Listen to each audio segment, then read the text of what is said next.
Frustrated PCC students take over a Board of Trustees meeting amid a bribery investigation. Young people's desire for urban living may change downtown Pasadena, and a look at Bradbury's impact on South Pasadena. Plus CCN weather and sports. All this on CCN Crown City News. Your news, your neighborhood. Do you have a great business idea? The Pasadena Enterprise Zone can help.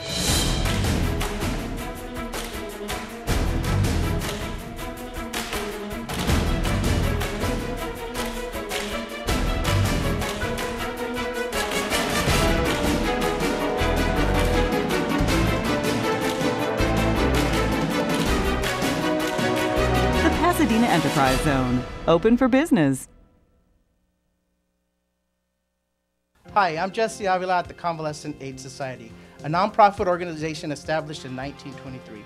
We provide the free loan of durable medical equipment, of hospital beds, wheelchairs, walkers, canes, and many other items. Your donations and contributions are welcome and greatly appreciated. We are located at 3255 East Foothill Boulevard in Pasadena.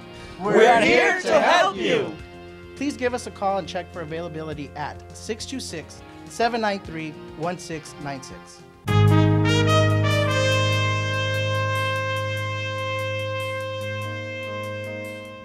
Hi everyone, thank you for watching CCN Crown City News, your neighborhood. I'm Sehnita Joshua Mattison. This week marks the end of a school year for Pasadena City College students, but that wasn't the only thing on the mind of students and faculty. Accusations of bribery involving two college administrators, Alfred Hutchins and Richard Van Pelt, rocked the PCC campus late last week. This announcement just a day after students protested during a Board of Trustees meeting, which administrators ultimately closed off from the public. CCN's Lily Nuno has more on that story. Now, this has been a tumultuous year for the PCC students. It has been, and students are just really happy the school year is over. I'm sure. They are very happy. Well, students at PCC have put their frustrations with school on full display. Many say school administrators are not allowing students' voices to be heard. As LA County District Attorney's Office investigates allegations of bribery against two administrators over school construction contracts. If there are continuous disruptions of our board meeting, I'm going to recess.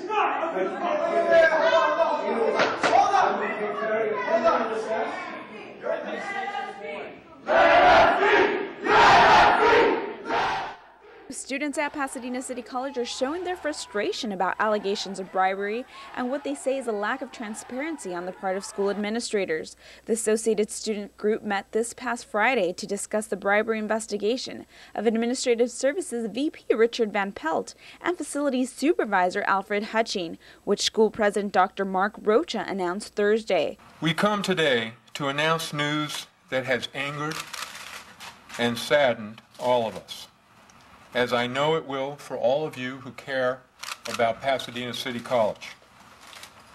The day before yesterday, on June 5th, 2012, the college was formally notified by the Los Angeles County District Attorney that it intended to serve search warrants at the homes of two employees, Richard Van Pelt, Vice President of Administrative Services, and Alfred Hutchins, Facility Supervisor. Students also talked about Wednesday's Board of Trustees meeting, some disrupted, causing the board members to retreat into a closed meeting in another room. Student trustee Alexander Soto says the news about Van Pelt and Hutchins hurts the school. I do worry that this will mark the rest of the campus, and it will be one of those issues where it is, oh, I am now vindicated with what I have said with everything. Because I think there's an underlying tone of divisiveness there in a time where we should probably be coming together. Two administrators under investigation were placed on leave this past Tuesday after the LA County District Attorney served search warrants at their homes. Rocha says if the school's own investigation reveals improper conduct or violations of district policy, he will recommend termination of both employees to the board. Suffice it to say that the potential charges against these two individuals are very serious and require vigorous and immediate action by the district. when students turned the public comments portion of Wednesday's Board of Trustees meeting into a protest, Board President Jeffrey Baum moved the meeting into the Creveling Lounge, closing it off to the public. Dean of Student Affairs Dr. Scott Fair says communication between the associated students and administrators will calm future matters like these. Well, students are frustrated. I think that frustration is not just with students. Your meeting is open to the students. They know that. You know, you post on your website, you post everywhere. That's something you can continue to try to communicate out, because that's really where you can get the information from the students.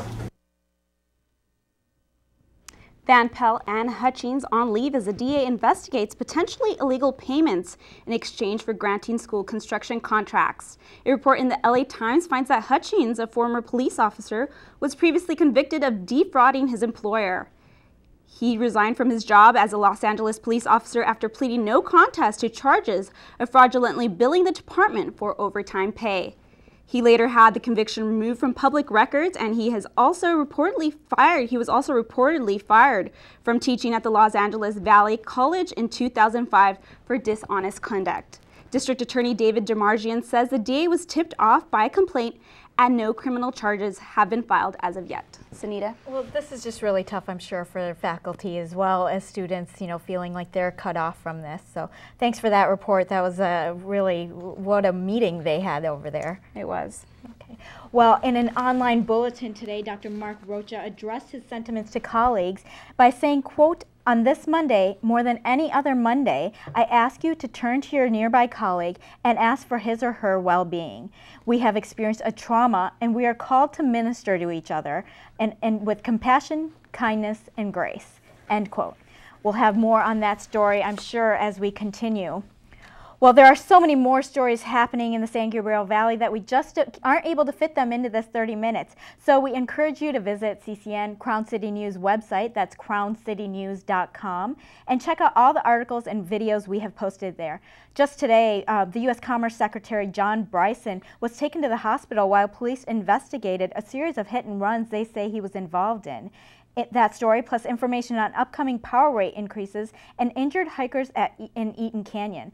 Later this week, look for stories from CCN's Paulo Alejandria on the investigation of a Pasadena police officer and updates on Kendrick McDade officer-involved shooting. You can find all of that, as we said, on crowncitynews.com. Well, we are going to be right back. Pasadena is a city rich with old history, but young folks are changing the face of Old Town. We talked to the president of the Downtown Residents Association, Jonathan Edewards, coming up next on CCN Crown City News, your neighborhood.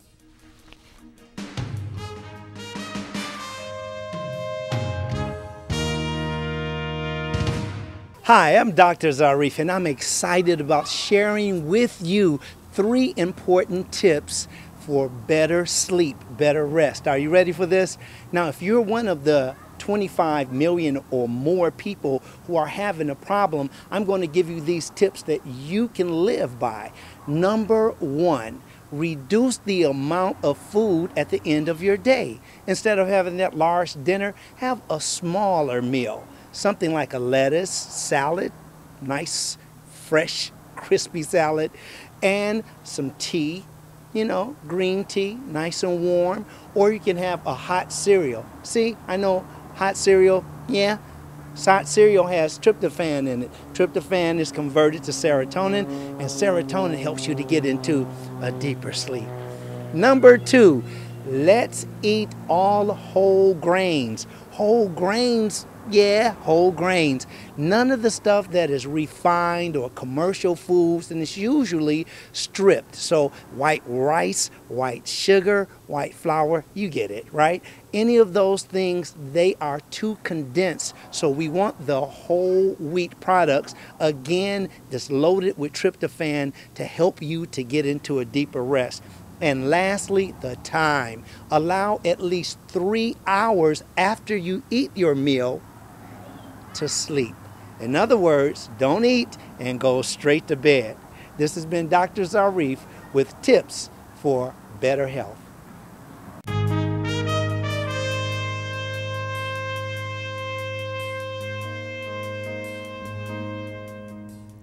The revitalization of Old Pasadena brought an influx of young folks who are literally working to change the landscape of the area. We're talking to Jonathan Edewards, president of the Downtown Pasadena Residents Association, about how the downtown area has changed and what's in store for the future. Thanks for being here, Jonathan. Thank you. So let's see, between the year 2000, 2010, with the census information, downtown added about 3,000 people, or Pasadena added about 3,000 people, most of them going downtown.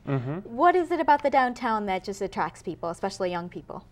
Well, I think people of all ages are really attracted to downtown Pasadena for the walkability, because the density and the conveniences that are available in downtown Pasadena mean that we can live there, we can walk to grocery stores, the post office, theater, entertainment, you know, the great shops in Old Pasadena and some of the cool things in the Playhouse District and South Lake Avenue. Downtown Pasadena it's sort of an urban environment with all the conveniences that you know, people expect in their lives. Yeah, I mean, it just has a mix of everything. You know, some places might just have great restaurants, some places might have great shops, but this has all of it. Absolutely. But, you know, I know for a while, you know, when the economy was booming, all of these developments went up and, you know, they were looking for people to come in, but a lot of the developments at one point were kind of sitting empty. Do you know anything about the vacancy rates? How are they doing? I think there are some of the condominium projects on the very upper end may still have some vacancies, but by and large, I think downtown Pasadena is really doing well. Okay. Now, you know, some people say, you know, Pasadena is, you know, obviously the Rose Bowl. You know, we're known for that and the traditions that brings, and it's just a city with a rich history. Some people are saying, you know, with this influx of younger folks and especially people who are living in apartments and condos where it's more temporary living potentially, that, you know, they're changing the kind of the history of what makes Pasadena Pasadena. What do you say to that?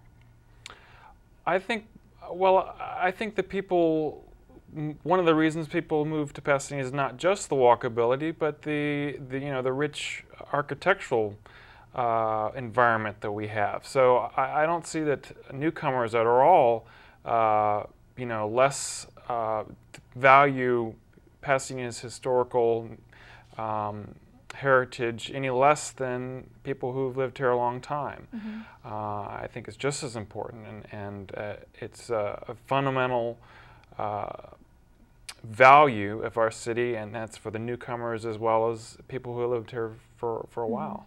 Well, I know, you know, some of the developments really, you know, took on the modern style. You know, I think that's what attracts younger people, and so I think just with the architecture, you know, that was some of the criticism of these buildings aren't fitting in with the buildings that we have that, you know, have the history to them.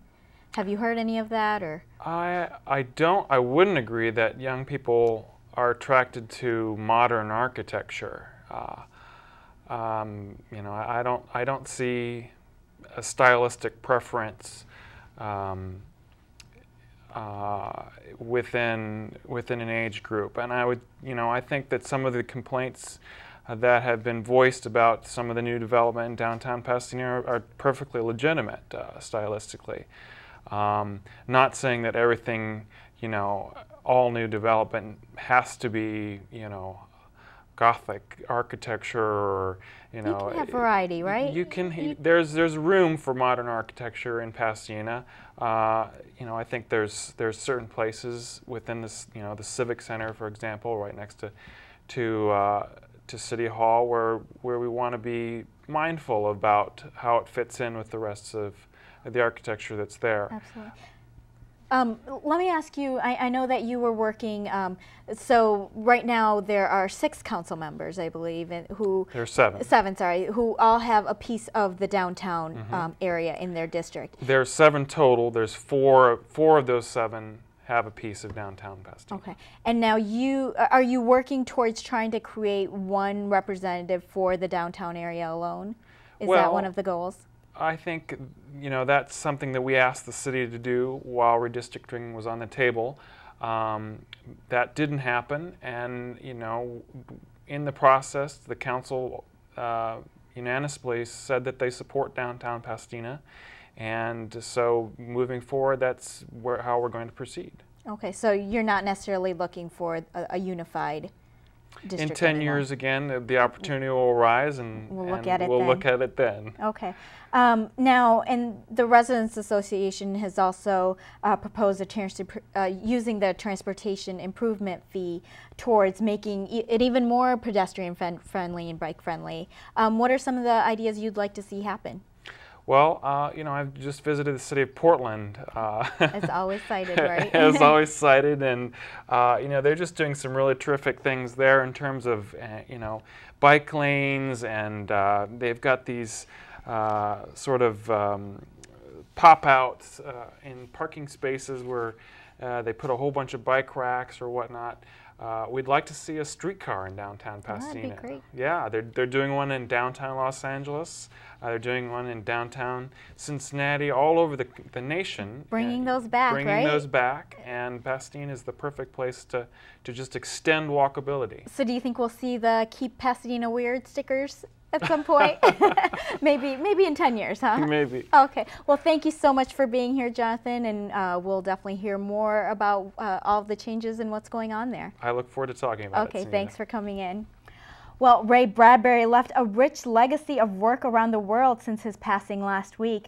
A local South Pasadena theater showcased his work through a special relationship with the author. We'll talk to Lissa, Reynolds, artistic director of the Fremont Center Theater. You won't want to miss this interview next on CCN Crown City News, your neighborhood.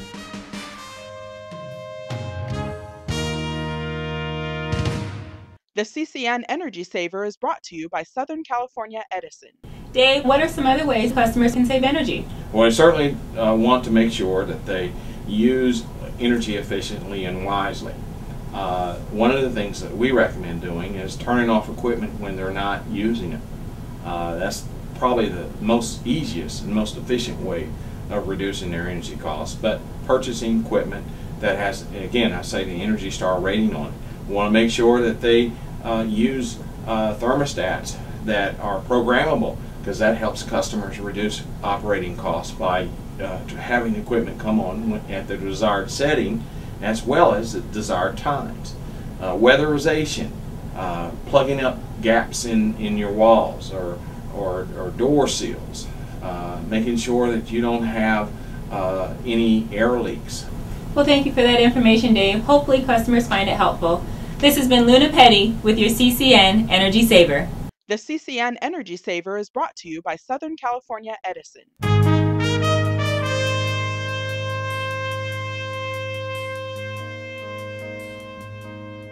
Anyone who loved books loved Ray Bradbury, but it wasn't just book lovers. His career spanning more than 70 years, Bradbury's prolific career featured movies, radio, and theater. In fact, Ray Bradbury presented plays right in our backyard at the Fremont Center Theater in South Pasadena.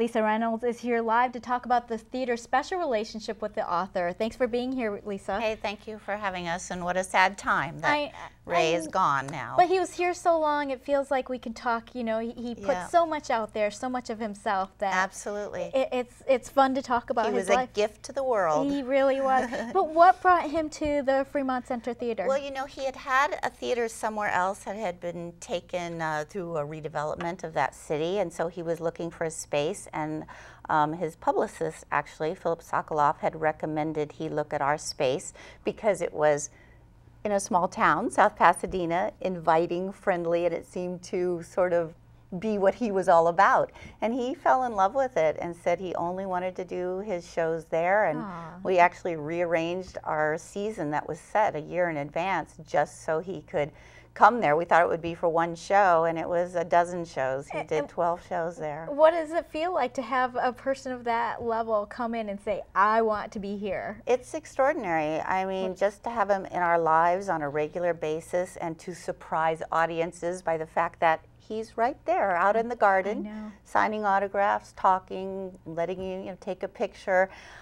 He would always talk to the audience on opening nights for about a half hour before the play, and they just, loved it. And he was, you know, he was just such an inspirational human being. Yeah, you know, and I'm sure as you've been talking to people, everybody has a Ray Bradbury story because he put himself out there, you know, till I still remember going to the Festival of Books, and, you know, one year he came in walking, charging through, you know, a few years later he was, I remember him going through with a wheelchair and I think maybe an oxygen tank. Didn't stop him at all, you know, and he was so giving of himself. Most writers go into solitary confinement and love that writer's life. Why do you think he put himself out there so much? Oh, well, because I think Ray was all about love. I mean, he wrote because he loved to write, and he wrote the stories he loved that inspired him. And when he talked, it was all about love. He always said, love is always the answer. So you can't love easily all by yourself, isolated. You have to go out in the world. I remember my husband running into him on buses and things because, you know, he never drove in his whole life. So, of course, now he has a chauffeur that takes him around, but he used to be on buses and, you know, trains, and you would just see Ray out around people. And he wrote about people, so it makes sense. Now, I'd read that his headstone reads Ray Bradbury, author, Fahrenheit 451, obviously. That's right, at his request. Now, why do you think, you know, he's so prolific? I mean, he has so many books and, you know, TV shows and movies. Why do you think that that book really spoke to him?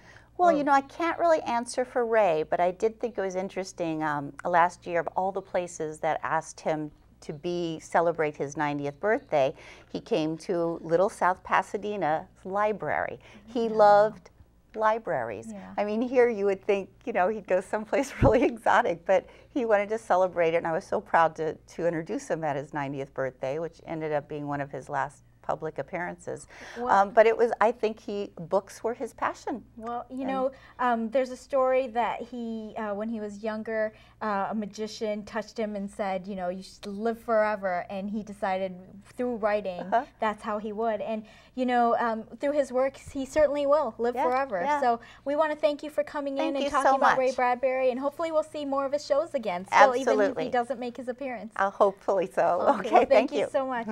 Well, Jaira is back with the Athlete Profile of the Week. Check out the interview with PCC Women's Basketball Center, Tanisha Lacey. When we come back, CCN, Crown City News, your neighborhood.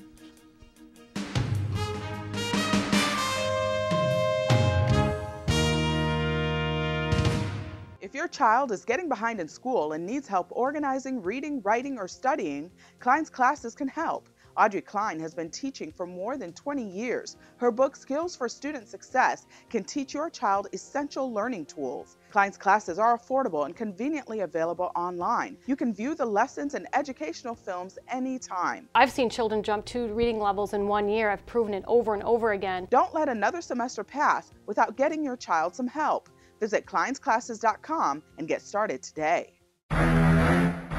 Unleash your inner shark. Sharky Zartman's book, Shark Sense, reveals the 14 life-changing steps you can take today to start reaching your goals. Through her witty yet no-nonsense approach, Sharky Zartman unlocks the lessons we can all learn from sharks. I use the shark as a symbol for your inner source of strength and power, the part of you that doesn't know the meaning of the word can't. Stop settling for less and start living with confidence and purpose. Order Shark Sense today at sharksense.org and get in touch with your inner shark. Hi, I'm Lori Webster. I'm the owner of Webster's Fine Stationers. Hi, I'm Scott Webster. You need to come and check us out because we've got great gifts for everybody in the family. We have Fine Stationers by Cranes and Company. We have some beautiful greeting cards, things that are unique. A myriad of other things, so please come by. And our phone number is area code 626-797-1135, and we're located at 2450 North Lake Avenue, Suite B in Altadena. Our motto is, let's do something good today.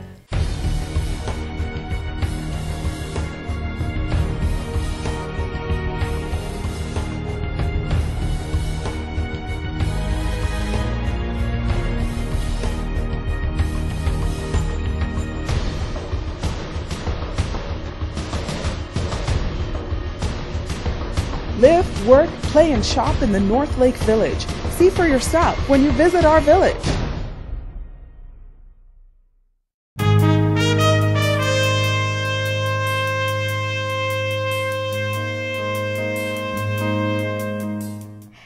CCN sports reporter Jaira Romero is back with her athlete profiles. This week, it's PCC women's basketball center Tanisha Lacey. She's a hard-working student athlete who moved from Northern California at age 17 to pursue a basketball career at PCC. After she graduates, Tanisha will continue her basketball journey at NCAA Division I school Prairie A&M University in Texas with a full 2-year scholarship. At 19, she leaves PCC with a 3.4 GPA, good for her, and an associate degree in sociology. CCN's Jaira Romero caught up with Lacey on campus and has this report. Hey sports fans, I'm at the Hudo Patterson Gym in Pasadena, California with all-star athlete Tanisha Lacey. Tanisha, I want to hear all about your experience playing for women's basketball here at PCC and how the program has impacted your future career. Well, it's impacted my future career by a lot. Obviously, I came out here 17 years old, not knowing anybody out here, just the people I met on my visit when I came out here. On my visit, they made me very welcomed, and my coach was really goofy with me, and it made me feel like I was at home already. I want to hear more about your mentors only because you went from Northern California to Southern California to play for PCC, and then now you're going to Texas to play for Prairie View. Can you tell me more about the mentors that have basically guided you this direction and helping you along the way? Yeah. Is there any, one specific person? Well, I couldn't say one specific person because I always went to many people because I needed different viewpoints. I would go to my coaches, and then I would go to a friend of mine, my friend who was in the DSPS office. You were able to balance everything out, academically, on the court, and you succeeded with an AA in sociology here from PCC with a 3.4, yes. Which is great, aside from also having a job. Can you tell me about how your coaches and your teammates might feel now that you're going on to bigger and better things? Do they feel like they'll be losing you? Are they excited? I mean, have they talked about their emotions about you going on to play for Texas? Well, they haven't talked about their emotions, but I'm sure that it would be a sad thing for me to be going away. But hopefully, we have bigger people come here and set a good example and have more and be able to win more games. Thanks for chatting with us, Tanisha. It was great having you as our All-Star Athlete of the Week, and we wish you all the best. From Pasadena, I'm Jaira Romero. Well, I love those athlete profiles. Keep them coming, Jaira. But that's it for this newscast. Thanks to Jonathan Edwards of the Downtown Pasadena Residents Association and Lissa Reynolds from the Fremont Center Theater for joining us in studio. Thanks to all of the sponsors, including Southern California Edison, Wink Marketing, and the Pasadena Enterprise Center office building with available space. And our newest sponsor is Dr. Fareed Zarif. Thanks also to the CCN crew. They make this show possible. But finally, we thank you for watching CCN Crown City News. Join us each week as we cover the news in Pasadena and the San Gabriel Valley. For all of us here at CCN, I'm Sehnita Joshua Mattison. Have a great week.